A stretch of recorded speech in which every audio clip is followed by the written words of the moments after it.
presidente Belaúnde.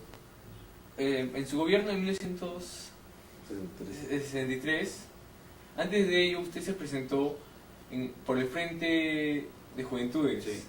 ¿Cómo usted llega a candidatearse por el Frente de Juventudes?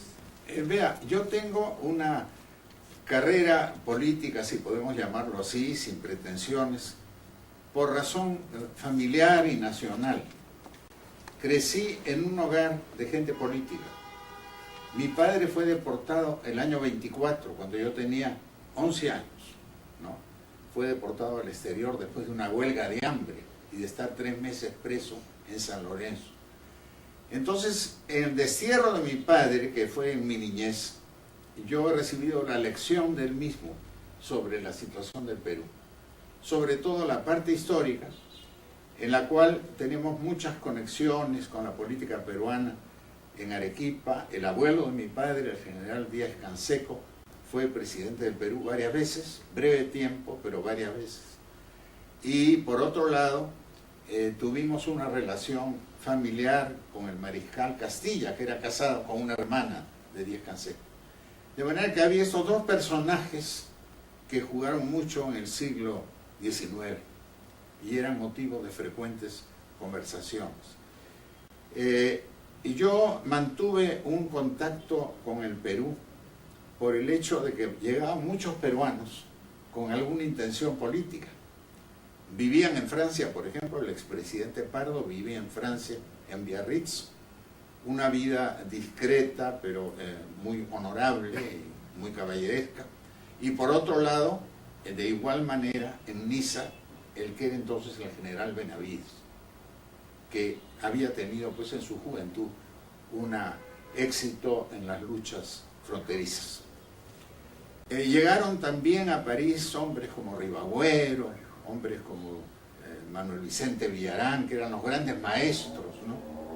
Y volvieron al Perú porque era un gobierno sumamente largo, ellos tenían problemas que resolver aquí. No llegaron desterrados, pero sí se fueron a respirar el aire puro de una Europa de posguerra. Me refiero a la primera posguerra. Eso me dio oportunidad de conocer, de hablar con mucha gente y de mantenerme activo en política a pesar de mi niñez.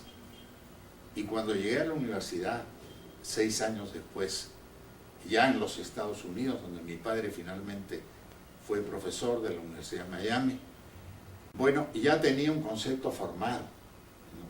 Tenía bastante información sobre el Perú. Y entonces comencé a aprender la política externa. Vino la nueva guerra mundial, es decir, se inició el conflicto que traería consigo la primera guerra mundial con la intervención de Estados Unidos. Ya había estallado el conflicto en otras partes. Y finalmente pasé a México, donde al volverse al gobierno constitucional, mi padre fue nombrado embajador en México. Entonces tuve la oportunidad de conocer un país sudamericano donde había ocurrido una revolución tan comentada como la que ocurrió allí. De manera que con esos antecedentes yo vine al Perú y tuve intervención política. Mi primera intervención fue como miembro del Frente Democrático, fui miembro del Comité Central que presidía el doctor Gálvez, en el cual habían 4 jóvenes, uno de los cuales era yo. Entonces yo tenía un pasado parlamentario. Fui diputado 3 años, fíjate el tiempo, lo que significa el tiempo, ¿no? Desde el año 45 hasta el año 48, en que vino el golpe de Dodría y se depuso al presidente Bustamante Rivera. Entonces ahí ya actué políticamente.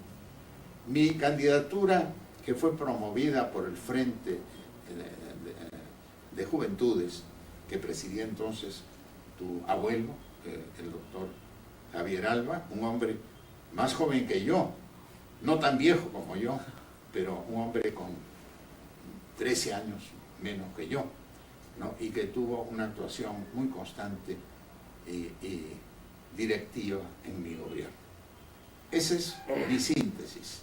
Esa es la razón por la cual yo el año 56 acepté la candidatura a la presidencia del República. Y estando en el gobierno en 1963, usted realizó muchas obras muy importantes para el Perú.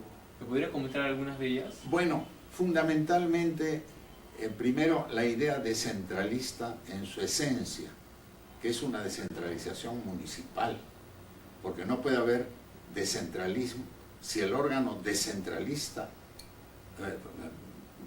de límites locales, privados, no diré privados, sino también públicos, no tiene la plenitud de sus derechos y es elegido, como lo fue por mucho tiempo en el Perú, por 44 años, por el capricho del gobierno, no por el pueblo, sino por el gobierno.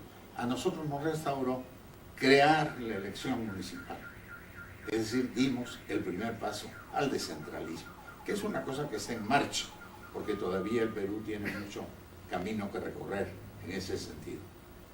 ¿Nos podría hablar sobre su obra, que para la parte de la selva sería lo más importante? Bueno, todo el Perú para mí era importante y problemas generales como el de la habitación popular siempre fue fundamental, y para esto recuerdo el libro Revolución Habitacional en Democracia, que es un libro básico en la nueva modalidad habitacional de simpatía, de colaboración, de acercamiento nacional. Y otros planes importantes como el energético. No olvidemos que hicimos la refinería de la Pampilla. Qué honor para mí cada vez que paso por la Pampilla y veo que lo que yo puse mantuve en manos peruanas y lo hice para las manos peruanas, sea ahora una propiedad de otros, ¿no? Me llena de satisfacción. Y cuando fui deportado en el golpe del año 68 y regresé al Perú por una emergencia en mi familia, una enfermedad en mi madre, tuvo la mala idea el gobierno de entonces de desterrarme de nuevo. ¿Cuándo? El día de Navidad se les ocurrió esto, cuando en toda prisión en el mundo, hasta los criminales comunes, ven a su familia. A mí me separaron de mi esposa que estaba en Lima, no, que ella quedó esperándome en Lima, Violeta, a la que tanto echo de menos ahora. Bueno, de manera que ese día los policías, los miembros de la policía, lo que era antes la PIP, que me habían detenido, me dijeron que se había demorado el avión, estaban en comunicación telefónica con la estación y tenían que hacer tiempo. Entonces hicimos tiempo y me dijeron ellos, esto lo hizo usted, pasamos por el Callao, que nosotros transformamos, duplicamos el borde de atrás en el Callao. Después introdujimos el sistema de contenedores. Después pasamos por la Pampilla y me dijeron, esto lo hizo usted, ¿no? Y pasamos por otras cosas, otras obras importantes, viales, y me dijeron lo mismo. De manera que ellos se encargaron de recordarme lo que yo había hecho. La Marginal de la Selva fue hecha por usted, ¿no? Bueno, no por mí no, nada fue hecho. Yo fui un conductor. Es como un conductor de una sinfónica, de una orquesta sinfónica, que no es responsable de lo individual de cada instrumento, sino de los méritos totales de la sinfonía. La creación de la cooperación popular universitaria fue idea suya. Sí, y cumplimos justamente hoy. He almorzado con uno de los que estuvo ahí y me dijo, no he almorzado, he tenido un reportaje con Radio Nacional, ¿no? El autor del reportaje me dijo, yo fui de los estudiantes que salió en las misiones universitarias de cooperación popular, y me hizo elogios muy vivos que me agradaron mucho. Estando en su gobierno, la oposición APRA 1 le dio una cierta desventaja. ¿Nos podría comentar sobre ello? Bueno, no fue desventaja, porque los derroté a los dos. No, yo llegué al gobierno después de haberme enfrentado a dos candidaturas que tenían mucha notoriedad. La de Aya La Torre, que tenía un significado ideológico muy importante y siempre un significado multitudinario, y la del general Odría, que era un gobernante militar, que era un hombre trabajador, no se puede negar. Estaba equivocado en su ideología, ¿no? En eso yo estoy en desacuerdo con él, pero no niego que él tuviera, en fin, cierta capacidad de trabajo, pero él fue un gobernante no puesto por el pueblo, sino puesto por sí mismo. Entonces la posición que se enfrentaba en las dos cámaras del Senado y de la de Diputados, hecha por el APRA 1 en su alianza, no fue tanto para usted una desventaja política al empezar sus objetivos. Fue un acontecimiento político. La política es algo de la vida, tiene los riesgos. En la vida usted puede tener un accidente, un riesgo en el camino, un viaje, puede tener un revés de salud, pueden pasar muchas cosas, puede haber un desastre natural. Entonces, en política hay que estar listo para la emergencia, ¿no? Y yo siempre estuve listo para la emergencia. Y no me preocupé por mí, sino por el país, porque esto hacía difícil el orden constitucional, pero lo cumplimos. Y a pesar de esa oposición, yo cumplí mis deberes de acuerdo con el texto de la ley fundamental del país. Entonces sus objetivos que se había trazado para el gobierno se lograron. Se lograron en gran parte, con todos los inconvenientes que hay, porque hay acontecimientos que favorecen la acción del gobierno, pero también hay acontecimientos que desfavorecen la acción del gobierno. Y entonces el gobernante no es un hombre que va allí a disfrutar de los buenos tiempos, sino a enfrentar todos los problemas que puede plantearle la historia. Esa fue mi actitud. Según el escritor Julio Kotler, hubieron 100 días maravillosos para el Perú en su gobierno. ¿Qué hubo en esos 100 días que lo hicieron tan maravilloso?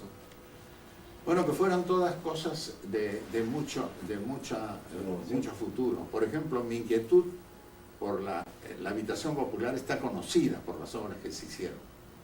Y fundamentalmente por las que están detalladas en el libro Revolución Habitacional en Democracia, que demuestra que se hizo obra no para decirlo, sino para fotografiarlo, para colocarlo en lo que atañe a la estadística nacional, al sector donde se construyeron las viviendas, que no fue solamente Lima, donde construimos pues Santa Rosa, que es un monumento a la justicia social, Marbella, que es también una obra importante, Enrique Dahmer, que es un conjunto magnífico, y del segundo gobierno pues San Borja, y sobre todo el Limatambo. Limatambo es muy importante, y infinidad de otras obras en Lima y de cientos de obras en todo el país. En su gobierno se puso un gran énfasis en la educación, teniendo en sí el porcentaje más alto del Producto en Bruto dirigido hacia la educación. ¿Podrás comentar sobre ello? Bueno, sí, se tuvo mucho. Esa es la manera de gobernar, ¿no? Ver cómo se utilizan los recursos, que nunca son superabundantes. ¿Qué porcentaje va a educación? Ampliamos enormemente el porcentaje en educación.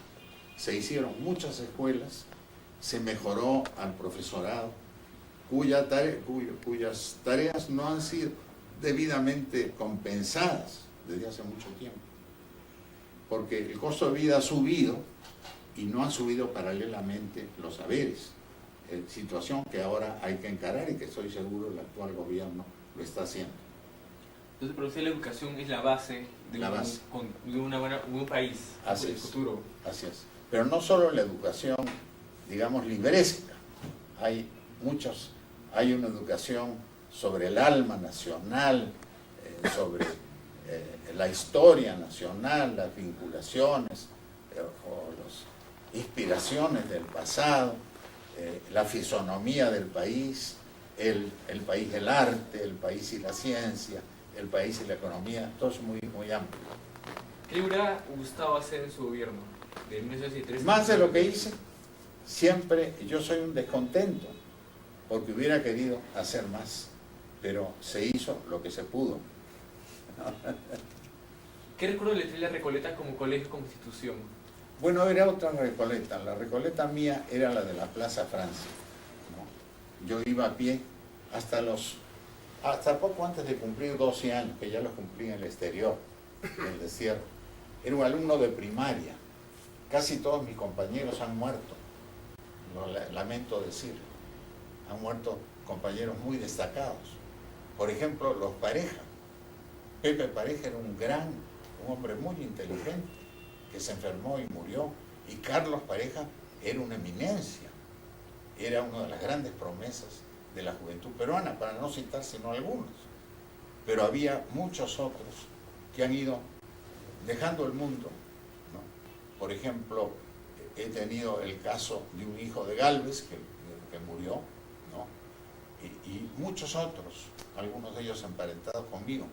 De manera que esa generación ya se ha ido. Yo todavía estoy acá como una especie de un último sobreviviente. ¿Por cuánto tiempo? No sé. Lo que sí sé es que no será por mucho tiempo. Pero yo creo que cambiar la vida terrestre por lo que es para nosotros los creyentes la vida eterna es una gran expectativa. Un último mensaje hacia la juventud peruana, y en especial para los recoletanos que lo están viendo. Que hay mucho que hacer, que yo no olvidé las primeras enseñanzas de la Recoleta. Figúrese usted, uno de mis maestros más recordados es el padre Juan, a quien le llamaban Taita Juan, ¿no? Seguramente cuando enseñó en sectores populares. Taita Juan era un hombre que llevó la enseñanza a un plano de mucha vibración personal. Por ejemplo, sus clases de aritmética, utilizando, o de geometría, o de volumetría, utilizando una naranja, cortes a la naranja, y haciendo cálculos sobre alimentación, litros de leche, en fin, todo, comparando lo que significaba cada alimentación, eran tan cálidas que eran un verdadero placer. No era una tortura estar en su clase. Y después, cuando nos portábamos mal, lo que era frecuente, él siempre salía con alguna cosa ocurrente, con alguna cosa irónica, que lejos de herir, acariciaba los oídos. Bueno, la juventud ahora está pensando qué es lo que necesita una persona para ser un buen político. Bueno, saber que esto es una gran responsabilidad, no es un premio, hay en ello mucho de honroso, desde luego, pero no es un premio que se da por los méritos que se han tenido en el pasado, sino por los que se quieren tener en el gobierno, entre los cuales el primero de todos es respetar los derechos de la ciudadanía, las leyes de la República y sobre todo la Constitución. Yo goberné con la Constitución en la mano.